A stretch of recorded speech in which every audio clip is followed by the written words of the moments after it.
renouveler. Merci de nous like, merci de vous abonner, merci également de baisser les commentaires. Un plaisir renouvelé chaque fois de partager des informations. Mbokki Sénégalais fépp pour le Moutenek 14 régions du Sénégal ak World Cup ñu ngi leen di jaajëfal ñu nekk également ci l'hôpital ak ci kër yi te di feebar yàlla na suñu borom fëgg seen bopp ngeen wér ak jàmm ñu nekk ci kaso yi ngeen génn fa dellu seen njaboot également aussi tegu ci yoonu dëgg suñu borom tamit ñi dëdd àdduna mën a den xare àjjana fi doo si te yéexe ñu gaay on avance ensemble dans la magie de e-sport TV, l'actualité en continu d'ailleurs actualité bi tay gars yi dañuy waxtaanee ci li nga xam ne moom moo jëm donc ci équipe nationale du Sénégal gannaaw ba nga xamee nag wax nañ fi problème mooy fédération sénégalaise de football nag dafa annoncé ne Sénégal du jouer match amical ci fenêtre bi nga xam ne day jëm ci 30 mai jëm ci 14 juin loolu yi indi ay leeral ndax loolu nag njuumteef la wala boog manque de compétence la en tout cas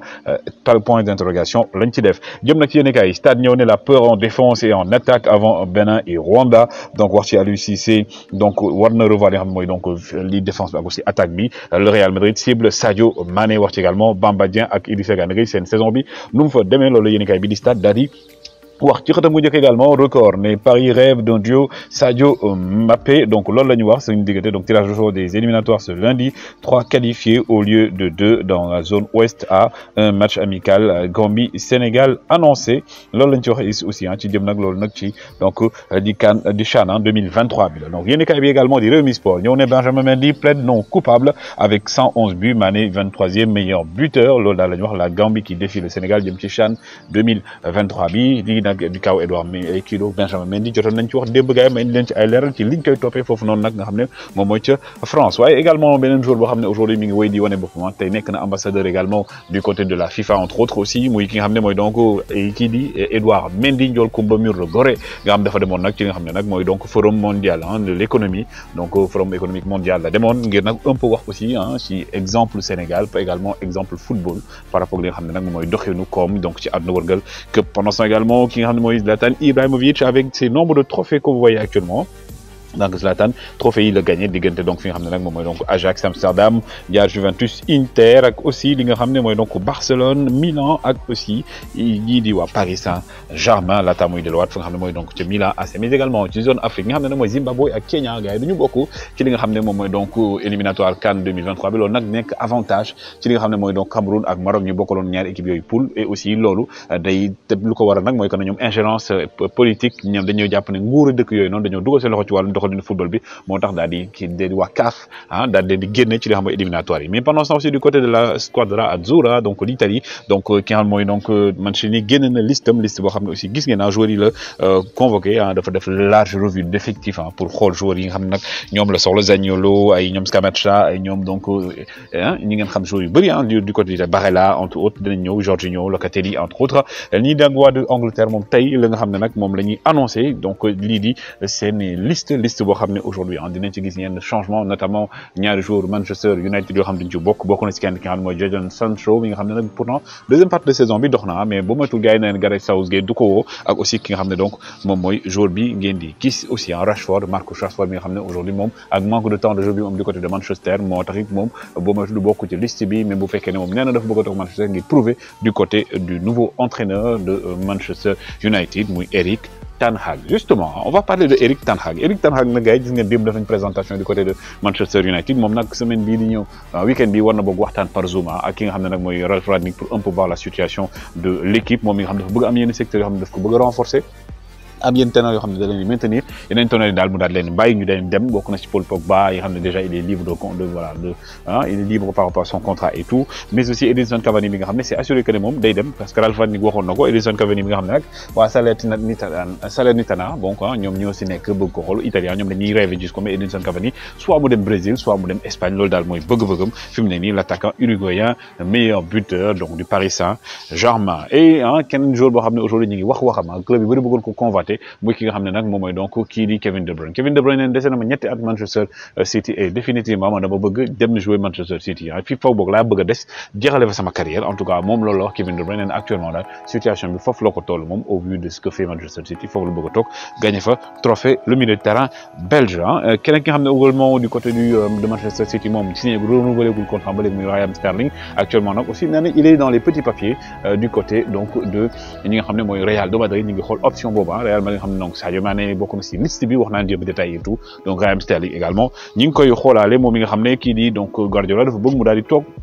du côté de Manchester City qui n'a di Eden Hazard actuellement nag waa AS ñoom mooy média espagnol yi nee nañ ci ni il est revenu à 101%, hein, même plus de 100% par rapport ak depuis bu mu jógee opération ba léegi donc moo tax nag nee nañ il est en forme et qu'actuellement final bi peut-être mu jouer wala peut-être également saison bi ñëw en tout cas il est très en forme ki nga xam mooy Eden Hazard parce que dafa bëgg a retrouver place de titulaire l'année prochaine moom daal xam naa ne merul ci li nga xam ne mooy li Mbappé ñëwul et ki yi ngeen di gis nag mooy bal bi nga xam ne moom la ñu war a footballé final Ligue des Champions 2022 donc au Stade de France ah ñu ñaan incha allah rabi ki nga xam ne mooy Sadio Mané daal di soulever trophée bi donc pour la coupe aux grandes oreilles donc le 28 mai lay doon diggante Real de Madrid le grand Real de Madrid hein, avec ses pléthores de stars et aussi face à Liverpool de Sadio Mané Mohamed Salah ki nga xam ne nag moom ngeen gis nii di Nasser El Khelaïfi moom li mu wax leer na par rapport ak li nga xam ne nag mooy projet bi gars yi nañ ko changement yaa ko waxoon dina mu ne man maa la wax dina am changement donc semaine bi ñëw di ngeen naa la wax changement yëpp yi nga xam ne day am ci li nga xam ne organigramme ni Paris Saint-Germain di doxee staff bi et tout donc loolu daal la Nasser El Khelaïfi daal di fësal mais aussi ki nga xam ne mooy donc nag kii di Pochettino boo matul nee nañ kii di Kylian Mbappé moo ko sauvé parce que Kylian Mbappé dafa déggu bu baax ak Mauricio Pochettino moom mi nga xam ne benn année contrat ko Paris Saint-Germain da ci bëggoon débarrassé parce que indul leen dara lu baax mais nee nañ peut-être que lii di Mbappé mën na peser ci balance mu daal di fay toogaat Mauricio Pochettino pour un an yi ko dese parce que Paris Saint-Germain actuellement daal Zidane le ciblé et au pire des cas déwoon Pep Guardiola parce que actuellement donc ki nga xam ne mooy Pochettino mi ko bëggee daax il faut que ñu fay 15 millions d'indemnités conférence de presse de l'équipe nationale du Sénégal en vendredi la 27 mai Aliou Cissé war a jàkkaarloo gi nga xam ne nag moom mooy taskatu xibaar yi wax ci li nga xam ne moo jëm ci liste boo xam ne gars yi ñu ngi ci yaakaar ay changement liste la boo xam ne également day jëm ci éliminatoire Coupe d'Afrique bi nga xam ne dañuy jëm Sénégal war ci jouer ñaari match donc le 4 et le 7 mais aussi donc mu nekk aussi li nga xam mooy fenêtre loo xam ne mooy amicaux yi mën nañ ko ci jouer fenêtre FIFA la également boo xam ne Sénégal mën na ci jouer ay match amicaux diggante le 30 mai ba le 14 juin loolu dinañ ci indi ay leeral ci kanam parce que dafa am loo xam ne déception bu rëy la pour man donc ku nekk nag am nga ci sa gis-gis am nga ci sa xalaat mais la nouveauté au niveau de la liste de l'équipe nationale du Sénégal nga xam ne ñëpp moom la ñuy gën a xaar sax mooy Iliman Ndiaye bi nga xam ne sax waa Sheffield United ñoom annoncé nañ ne bon Iliman Ndiaye il serait probablement sélectionné et ñoom dañoo def selon les quotidiens donc ñi nga xam ne mooy donc le quotidien ak kii lañ wax donc waa Immédiat donc en tout cas aussi ki nga xam ne mooy donc Iliman Ndiaye di ngeen ko gis ci liste bi mais ki nga xam ne nag moom lay muy indi coow li mooy Augustin Senghor lii la déclaré woon gannaaw ba ñuy waxee ci waxu maillot yi mu ne moom waa Puma consulté wuñ ko par rapport ak maillot yi nga xam ne moom lañuy defa donc xamul moom fan la maillot jógee parce que moom mënuñu ko échantillon wala ñu ko dara loolu nag nekk entre guillemets bu fekkee ne maillot yi gars yi moom la ñu wéy di wane di wane mu confirmer ce serait un scandale par rapport ak Sénégal pas parce que maillot yi rafet na rafetul man nekkuma ci axe boobu mais li fi may waxee mooy que ne donc par rapport au fait que nga nekk président fédération ñu war la consulter par rapport ak maillot yi nan la war a demee et tout ñu ñëw ba léegi consulter wuñu la c'est autre chose te waxoon naa leen ne Puma dans les normes du bàyyi ba xanaa dernière minute ne day consulter à la base minimum 6 mois avant que ñi nga xam ne nag mooy ñi xam fournisseur maillot yi nag sponsors yi partenaires yi d'habitude dañuy ñëw woon la échantillon bi 6 mois à l'avance dinañ xam li ñuy defar parce que stock bi la ñuy sóoraale et tout donc fu ñu bàyyi ba dernière minute di la consulter donc aujourd'hui donc si Augustin Senghor dit que ne donc que ne moom consulté wuñ ko par rapport ak mooy et que loolu di am pour man quelque chose c'est une erreur monumentale et Augustin Senghor yàlla xam nañ c'est quelqu'un que j'apprécie énormément parce que c'est un grand monsieur du football qui a beaucoup fait pour le football sénégalais personne n'est parfait mais am na lu mu apporté équipe nationale Sénégal am na lu mu apporté football sénégalais foog ñu nangul ko beneen point mooy li nga xam mooy match amicaux yi gars yi Sénégal du jouer match amicaux selon les informations yi nga xam ne jot nañ ko fédération def déclaration ne ñoom li nga xam ne mooy donc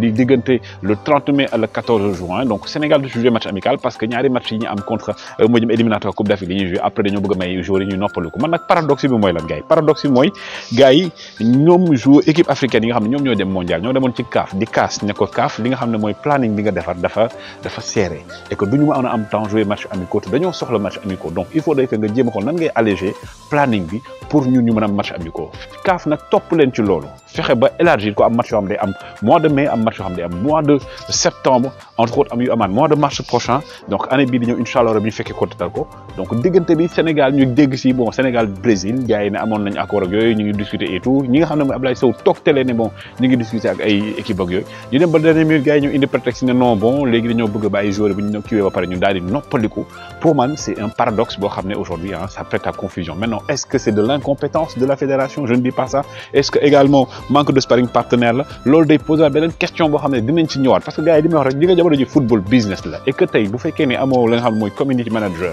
boo xam ne dafa baax également am agent bu baax am également li nga xam ne aujourd'hui mooy responsable marketing bu baax du dem parce que loolu yëpp dafa am lu mu bokk donc et coupe du monde aussi Sénégal toll ba fii amul match amical te Sénégal amul match amicaux te Sénégal nekk première équipement africaine ci classement mondial également classement africain loolu day jur coow yu bëri et pour moi c'est quelque chose boo xam ne c'est incompréhensible c'est inadmissible et encore je le dis maintenant on donne notre langue au chat fédération xëy na dina ci indi ay leer et tout mais pour man ça c'est